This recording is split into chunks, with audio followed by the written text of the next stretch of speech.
वचन दिले तू मला या मालिकेच्या आजच्या भागामध्ये आपल्याला पाहायला मिळते की इकडे आता ऊर्जा आणि शौर्याच्या विवाह सोहळ्याची सुरुवात झाली आहे। आता सप्तपदीचे विधी सुरू होण्याआधी जे विधी असतात, लाह्या ज्या अग्निकुंडात वाहायच्या असतात, ते आता शौर्य आणि ऊर्जा दोघंजणं अग्निकुंडात वाहत असतात। त्यानंतर आता इकडे सगळ्यांनाच बरं वाटत असतं, सगळेच जण आनंदाने टाळ्या वाजवत असतात, त्या दोघांना चीअरअप करत असतात, सपोर्ट करत असतात।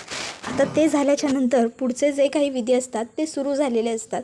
सप्तपदीच्या विधीमध्ये आता ऊर्जा आणि शौर्य हे दोघंजणं अग्निभोवती फेरे घेत असतात, एकमेकाला 7 जन्म आयुष्यभरांची साथ देण्याकरता वचनं देत असतात। घरातले सगळेजण तिथे उभे असतात आणि आता ऊर्जा आणि शौर्याचं लग्न घरामध्ये बसून असलेल्या आदित्य, सोनल आणि तीर्थालासुद्धा बघता यावं ह्यासाठी आता आजीने त्यांनासुद्धा व्हिडिओ कॉल केलेला असतो, जेणेकरून त्यांनासुद्धा हे लग्न पाहता यावं। आजी त्यांना सांगत असते, आता लग्नाचे विधी सुरू होतील, तुम्हीही लग्न बघू शकावं म्हणून मी तुम्हाला व्हिडिओ कॉल केला आहे। तिघंही भावंडं आपल्या भावाचं लग्न व्हिडिओ कॉलवरतीच अटेंड करत असतात। त्यानंतर मग आता गुरुजी सांगतात की आता नवरी मुलीच्या आईने मंगलाष्टका ऐकायच्या नसतात, त्यामुळे नवरीच्या आईने इथे थांबायचं नाही। त्यावेळी मग ऊर्जा म्हणते, थांबाई, माझी आई इथून कुठेही जाणार नाही आहे। त्याबरोबर त्याच्या काकू असतात, त्या म्हणतात, ऊर्जा अगं असं काय बोलतेस बाळा, अगं मुलीच्या आईने विधी ऐकायचे नसतात।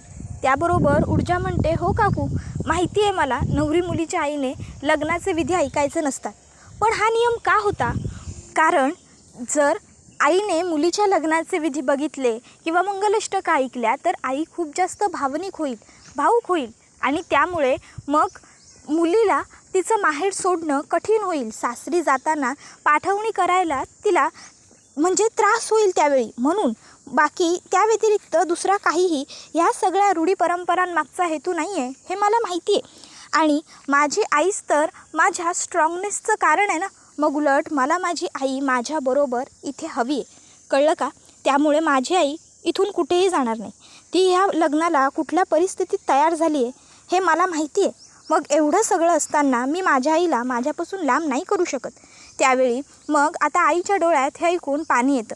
तशी लगेचच ऊर्जा म्हणत असते, आई बघ, आता मी सगळ्यांना सांगितलं आहे की तू माझी पॉवर आहेस, तू माझी स्ट्रेंथ आहेस, आणि त्या सगळ्यामध्ये जर तू अशी रडत बसलीस तर कसं बरं चालेल? आई प्लीज रडू नकोस ना गं। त्याबरोबर मग आता आई डोळे पुसते। ऊर्जा म्हणत असते, तू कायम असायला हवीस मला माझ्यासोबत, माझ्याबरोबर प्रत्येक क्षणी। त्याबरोबर आई म्हणत असते, ऊर्जा, मी आहेच प्रत्येक वेळी, प्रत्येक क्षणी तुझ्याबरोबर, मी बाळा असणारच आहे कायम। त्यावेळी मग आई आणि ऊर्जा दोघीही आता एकीमेकीला घट्ट मिठी मारतात। या क्षणाला दोघीही खूप भावनिक झालेले असतात, दोघीही खूप रडत असतात। त्यानंतर मग आता गुरुजी म्हणतात, ठीक आहे, काही हरकत नाही, नवरी मुलीची इच्छा आहे, आईने थांबावं तर थांबू शकते, आपण लग्नाच्या विधी सुरू करूया का? त्याबरोबर मग आता सगळेच जण म्हणतात की हो, विधी सुरू करायला हरकत नाही। त्यानंतर मग इकडे आता आदित्य आणि सोनल त्याचबरोबर तीर्था हे तिघंसुद्धा सज्ज असतात लग्नासाठी।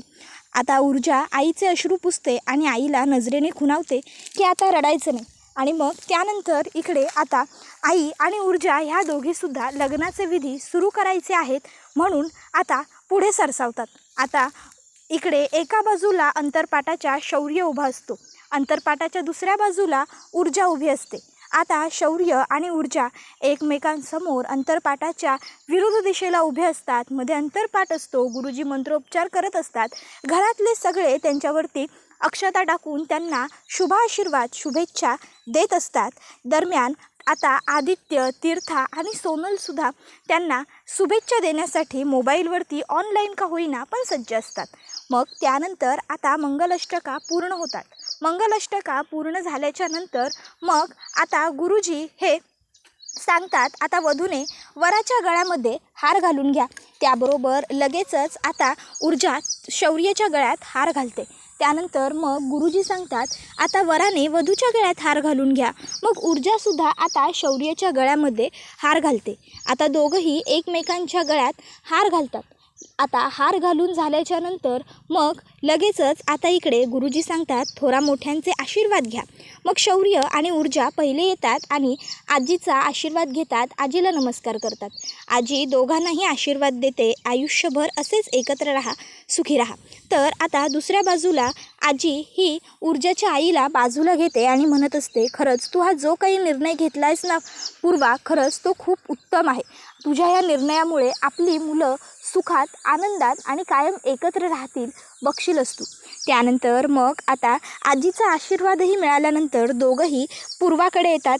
पूर्वालासुद्धा आता दोघं नमस्कार करतात.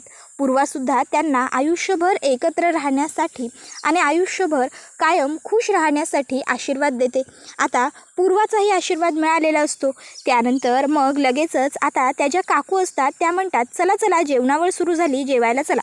तर इकडे सोनल म्हणत असते, वाव कसली डेअरिंगबाज आहे ना ऊर्जा वहिनी. त्यावर लगेचच आता तीर्था म्हणते, वहिनी डेअरिंगबाज आहे म्हणूनच बाबा तिला नकार देत असतील का आपल्या घरात यायला. त्याबरोबर मग मात्र आता आदित्य काही बोलत नाही. तीर्था म्हणते, दादा एक विचारू का, ऊर्जा वहिनीसुद्धा दिव्या वहिनीचीच बहीण आहे ना. मग त्याबरोबर आदित्य म्हणतो, एकदम आई आणि काकूची तुझ्यामध्ये आत्मा संचारल्यासारखं बोललीस हा. त्याबरोबर सोनल म्हणते, खरं तर मला बोलायचं नव्हतं, पण आता मी सुद्धा बोलतेच दादा. मला एक गोष्ट कळत नाही आहे, तू सुद्धा दिव्या वहिनीबरोबर आनंदी नाही आहेस ना. मग त्याबरोबर आता लगेचच इकडे सोनल म्हणते, जर ऊर्जा वहिनीच्या बाबतीत सुद्धा. त्याबरोबर आदित्य म्हणतो, तसं काही ऊर्जाच्या बाबतीत घडणार नाही आहे. अरे शौर्याने ऊर्जाला एवढं डॅडच्या विरोधात जाऊन निवडलं आहे, सगळ्यांबरोबर भांडून तो ऊर्जाशी लग्न करायला आज तिकडे पोहोचला आहे. आणि सगळ्यात महत्त्वाची बाब ती म्हणजे आजीने ऊर्जाला ऑलरेडी ग्रीन चिट दिलेली आहे, ग्रीन कार्ड आहे ऊर्जाकडे. त्यामुळे ऊर्जामध्ये आणि शौर्यमध्ये सगळं चांगलं होईल आणि ऊर्जा खरंच चांगली मुलगी असणार आहे. त्याबरोबर मग सोनल आणि तीर्था दोघीही म्हणतात, नाही नाही ते सगळं ठीक आहे, पण त्या दोघी नाही, ऊर्जा वहिनीलासुद्धा आपल्या ग्रुपमध्ये एंट्री नाही आहे काय. त्याबरोबर आदित्य म्हणतो, ओके ओके ठीक आहे, तुम्ही म्हणाल तसं. त्याबरोबर आता तिघंही भावंड खळखळून हसतात. शौर्याचं लग्न झाल्याचं, महत्त्वाचं म्हणजे शौर्याचं लग्न त्याच्या आवडीच्या मुलीशी झाल्याचं आता आदित्यला, तीर्थाला आणि सोनललासुद्धा खूप समाधान असतं, त्यांना आनंद असतो. आता ते तिघं भावंड इकडे बसलेली असतात. तर दुसऱ्या बाजूला इकडे आता वेळ झालेली असते ऊर्जाच्या सासरी जाण्याची, म्हणजेच ऊर्जाच्या पाठवणीची. आता पाठवणीवेळी ऊर्जा आणि शौर्य एकत्र उभे असतात. तर आता त्यावेळी मग सगळेजण ऊर्जाला निरोप द्यायलाही सज्ज असतात. पण आता तेव्हा पूर्वा मात्र म्हणते, कुमुदिनी मॅडम, मी तुम्हाला आधीच सांगितलं होतं की मी माझ्या मुलीची पाठवणी नाही करणार आहे. त्याबरोबर हे ऐकून मग मात्र शौर्याला खूप मोठा धक्काच बसतो. इतर सगळ्या लोकांनाही कळत नसतं की नेमकं ही पूर्वा असं का बोलते. त्याबरोबर मग आता त्याच्या काकू असतात, त्या पूर्वाला म्हणतात, पूर्वा अगं तू हे काय बोलतेस, पाठवणी करणार नाही ऊर्जाची म्हणजे. अगं लग्न झालेल्या मुलीची पाठवणी प्रत्येक आईला करावीच लागते, मग तू का असं बोलतेस. त्याबरोबर कुमुदिनी आजीसुद्धा पूर्वाला म्हणत असते, पूर्वा हे बघ मला कळते, एक आई म्हणून तुला तुझ्या मुलीची काळजी वाटणं स्वाभाविक आहे, साहजिक आहे, पण तुला इतकी काळजी करण्याची खरंच काहीही गरज नाही आहे. अगं मी आहे ना, मी तुझ्या ऊर्जाची अगदी छान काळजी घेईन गं, मी तिला सांभाळून घेईन. त्यावर मग आता पूर्वा म्हणते, मला मान्य आहे, अहो माझा तुमच्यावरही विश्वास आहे आणि शौर्यावरही, म्हणूनच तर मी ह्या लग्नाला इतक्या पटकन तयार झाले ना. पण लग्नाचे विधी सुरू असताना तुमच्या घरचं कोणीही आलेलं नाही आहे. आणि सगळ्यात मौल्यवान गोष्ट ती म्हणजे लग्न काय फक्त एका मुलाचं आणि मुलीचं होत नसतं, त्या मुलीचं त्या संपूर्ण कुटुंबाबरोबर नातं जोडलं जात असतं. मग तसं असताना तुमच्या घरातलं जर कोणीच माझ्या ऊर्जाला स्वीकारणार नसेल तर मग काय उपयोग आहे, काय अर्थ आहे या सगळ्याला. त्यावर मग कुमुदिनी आजी म्हणते, पण परत एकदा तू पुन्हा विचार करून बघ. त्याबरोबर मग आता लगेचच इकडे ऊर्जाची आई म्हणते, माझा विचार झालाय शौर्य, हे बघ तू माझ्या बोलण्याचा चुकीचा अर्थ काढू नकोस. त्याबरोबर मग मात्र आता शौर्य हा शांत उभा असतो. पूर्वा म्हणत असते, हे बघा प्रत्येक आईची इच्छा असतेच आपल्या मुलीचा संसार चांगला व्हावा, आपल्या मुलीचा संसार सुखाचा व्हावा, व्यवस्थित व्हावा, आणि त्यासाठी प्रत्येक आई काय वाटेल ते करायला तयार असते. मग तसं असताना जर तिला तिच्या सासरच्या मंडळीने स्वीकारलंच नसेल तर मग कशी पाठवणी करू मी माझ्या लेकीची तुमच्या घरी, सांगा ना. त्याबरोबर पुढे पूर्वा म्हणत असते, मला वाटलं होतं लग्नाचे विधी पूर्ण होईपर्यंत तरी तुमच्या घरचे येतील, पण शेवटी कोणीच आलं नाही आणि मला ना माझ्या ऊर्जेची खरंच खूप काळजी वाटते हो. या अशा परिस्थितीत मी माझ्या मुलीला कसं पाठवू तुमच्याबरोबर तिच्या सासरी. त्याबरोबर मग मात्र आता ऊर्जा ही शौर्यकडे बघत असते, शौर्यसुद्धा ऊर्जाकडे बघत असतो. दोघांनाही कळत नसतं की या परिस्थितीत नेमकं काय करायचं, काय बोलायचं. आता आई ऊर्जाला म्हणत असते, ऊर्जा बाळा प्लीज, ही सगळी तुझी काळजी आहे, हा सगळा तुझ्या आईचा हेकेखोरपणा आहे असं नक्की समजू नकोस हा. त्यावर मग आई असं नाही आहे असं ऊर्जा म्हणते. त्याबरोबर पूर्वा ही शौर्यला म्हणते, शौर्य अरे आता तू सुद्धा माझा मुलगा आहेसच, त्यामुळे जर तुला तिकडे आमच्या घरी यायचं असेल तर तू सहज येऊ शकतोस. त्याबरोबर मग आता आजी म्हणते, अगं पण तू जर हर्षवर्धन तयार झाला तर मात्र ऊर्जाची पाठवणी करशील ना पूर्वा आमच्या घरी, मग तेव्हा तर तुला काही हरकत नसेल ना. त्याबरोबर मग पूर्वा सांगते की नाही, जर तसं असेल तर मी माझ्या लेकीची अगदी हसत हसत आनंदाने तुमच्याबरोबर तुमच्या घरी पाठवणी करायला तयार आहे, मग मात्र मला पाठवणी करायला काही हरकतच नाही आहे. त्याबरोबर हे ऐकून मग आता लगेचच शौर्यला, ऊर्जाला आणि कुमुदिनीला सुद्धा आनंद होतो. तर आता शौर्य हा आपल्या घरी राहू शकतो असं आईने म्हटल्यावर शौर्य म्हणतो, ठीक आहे मग काकू तुम्ही काही काळजी करूच नका, आता जिथे जिथे ऊर्जा असेल तिथे तिथे तिच्याबरोबर मीही असेन. ऊर्जाबरोबर आता माझं लग्न झालं आहे. त्याबरोबर मग आता त्या काकू असतात त्या म्हणतात, अगं काय बोलतेस तू हे पूर्वा, ऊर्जा आपल्या घरात राहते पण शौर्यला आपल्या चाळीत राहणं जमणार आहे का. त्याबरोबर शौर्य म्हणतो, अहो काकू. त्याबरोबर मग पूर्वा म्हणते, मी फक्त सुचवलं आहे, निर्णय शौर्यवरतीच आहे, त्याला जर नसेल राहायला जमणार तर त्याने मला तसं सांगावं, मला काही हरकत नाही आहे.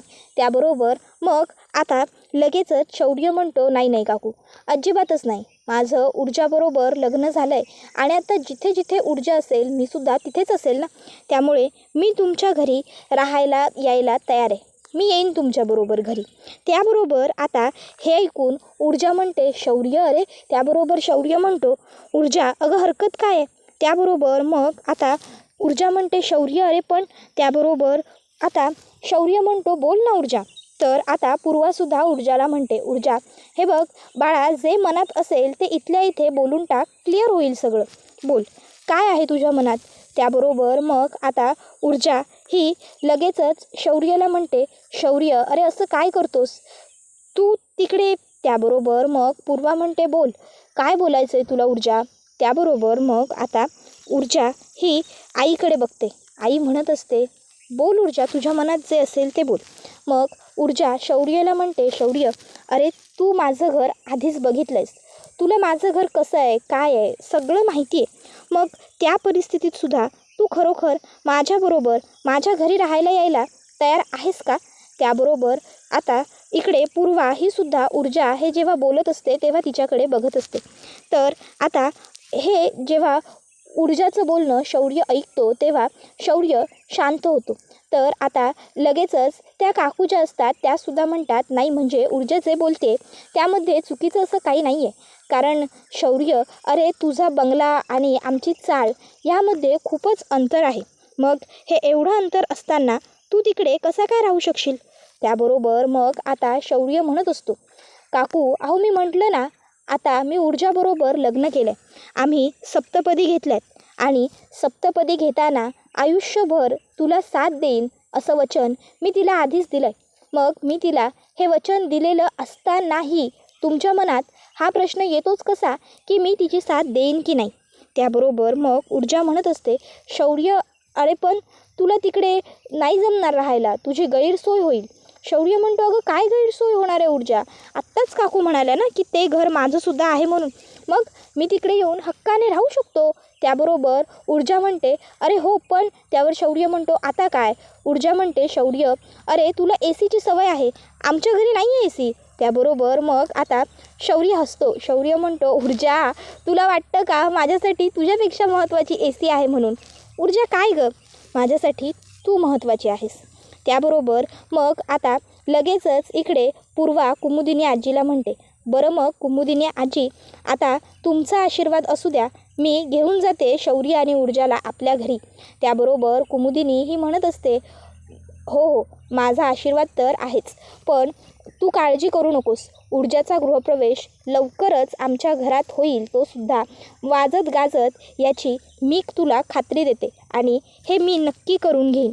बरं, आता माझ्या नातवाला कमीत कमी मी सोडायला तरी येऊ शकते ना तुमच्या घरापर्यंत. त्याबरोबर मग पूर्वा म्हणते, अर्थात. त्याबरोबर शौर्य हा म्हणत असतो, ऊर्जा तुला एक गोष्ट माहिती आहे. त्यावर ऊर्जा म्हणते, कोणती. त्यावर शौर्य म्हणतो, मुलगी जेव्हा सासरी जात असते तेव्हा ती माहेर सोडून चाललेली असते, त्यामुळे ती रडत असते, तिला वाईट वाटत असतं. पण आता मी माझ्या सासरी जायला निघालो आहे, पण मला वाईट नाही वाटत आहे किंवा मी रडतही नाही आहे. मुळात माझ्या डोळ्यातनं अश्रूच येत नाही आहेत. का माहिती आहे का, कारण माझं लग्न तुझ्याबरोबर झालं आहे, याचा आनंदच इतका आहे ना मला की बास, माझ्या डोळ्यातनं अश्रू येणं शक्यच होत नाही आहे. त्याबरोबर ऊर्जा आणि इतर सगळेच शौर्याला हसतात. त्यानंतर मग आता लगेच शौर्य म्हणतो, चला निघायचं. तशी लगेचच आता त्याच्या काकू असतात, त्या म्हणतात, होय होय निघायचं, चला चला, घाई करायला हवी. आणि मग आता ताबडतोब त्या काकू ह्या पुढे जायला लागतात. आता काकू पुढे गेल्याबरोबर मग काकूंच्या मागोमाग ते जे काही सगळे वराडी असतात ते सुद्धा जाऊ लागतात. आता वराडी म्हणजेच ते चहावाले दादा, त्याचबरोबर पद्मा, त्याचबरोबर ऊर्जाची आई, तसेच शौर्याची आजी, सगळेच आता पुढे जातात. आता ते सगळे पुढे गेल्याच्या नंतर लगेचच आता शौर्य आणि ऊर्जा पुन्हा एकदा हसत हसत आनंदाने एकमेकांकडे पाहतात. आता दोघांनीही एकमेकांकडे पाहिल्याच्या नंतर मग दोघंही पुन्हा एकदा हसतात आणि मग हसत हसत शौर्य ऊर्जाला हात पुढे करतो. अगदी आनंदाने, कौतुकाने, अभिमानाने आणि छान पद्धतीने ऊर्जासुद्धा शौर्याचा हात पकडते. आता ऊर्जाने शौर्याचा हात पकडल्याबरोबर मग शौर्य नजरेनेच तिला खुणावतो, निघायचं ना. त्यावर ऊर्जासुद्धा त्याला नजरेनेच होकार देते. आता दोघंही नवरा बायको नजरेनेच एकमेकाबरोबर बोलत असतात. त्यानंतर मग आता शौर्य आणि ऊर्जा तिकडे बाहेर सगळ्यांबरोबर जायला येत असतात. वचन दिले तू मला, वचन दिले मी तुला, वचन दिले तू मला, ही 7 आयुष्याची वचन दिले तू मला, या गाण्याची आता सुरुवात झालेली असते. शीर्षक गीत मागे वाजत असतं. शौर्य आणि ऊर्जा घरी जायला निघालेले असतात. वातावरण अगदी प्रसन्न आणि आनंदी असतं. कुमुदिनी आजी पूर्वाचे आभार मानते की तू एवढी सगळी परिस्थिती बाजूला ठेवलीस आणि आपल्या मुलांच्या लग्नाला तयार झालीस, तू मुलांच्या सुखाचा विचार केलास वगैरे. आता ती पूर्वा म्हणते की तुम्हीसुद्धा सगळं बाजूला ठेवलं आणि माझ्या मुलीचा विचार केलात, तिला स्वीकारलं. त्यानंतर मग आता कुमुदिनी आजी ही घरी आलेली असते. आता कुमुदिनी बरोबर शौर्य नसतो, त्यामुळे घरचे सगळेच कुमुदिनीला विचारतात की शौर्य कुठे आहे, शौर्य कुठे आहे. आता लगेचच इकडे विजया म्हणते, कुठे आहे माझा मुलगा, कुठे सोडून आलाय तुम्ही त्याला. त्याबरोबर मग आता कुमुदिनी आजी म्हणत असते, लहान नाही आहे तुमचा मुलगा, समजलं. शौर्याचं लग्न झालं आहे आणि तो त्याच्या बायकोबरोबर आहे. जर त्याची बायको ह्या घरात येणार असली तरच तो ह्या घरात येईल, अशी त्याची इच्छा आहे. त्याबरोबर हे ऐकून मात्र आता इकडे हर्षवर्धन हा गप्पच बसतो. तर विजयाला खूप मोठा धक्का बसतो की शौर्य इतक्या स्ट्रॉंग लेवलला जाऊन काही वागू शकतो का. तर दुसऱ्या बाजूला शौर्य आणि ऊर्जा एकमेकांबरोबर आनंदी असतात. आणि हा व्हिडिओ आता इथेच संपतो. व्हिडिओ आवडला असेल तर व्हिडिओला लाईक करा, चॅनलवर नवीन असाल तर चॅनलला सबस्क्राईब करा आणि बेल आयकॉन आठवणीने प्रेस करा, जेणेकरून तुम्हाला पुढच्या प्रत्येक व्हिडिओचं नोटिफिकेशन मिळत जाईल आणि सर्व व्हिडिओंचा आनंद हा अगदी उत्तम पद्धतीने घेता येईल. चला तर मग प्रेक्षकांनो, आजच्या पुरतं इथेच थांबूया. पुढचा व्हिडिओ येईपर्यंत या व्हिडिओचा छान पद्धतीने आनंद घेत राहा. वचन दिले तू मला ही मालिका तुम्हाला कशी वाटते हे आम्हाला कमेंटमध्ये सांगायला विसरू नका. टाटा, बाय बाय, धन्यवाद. Take care all of you.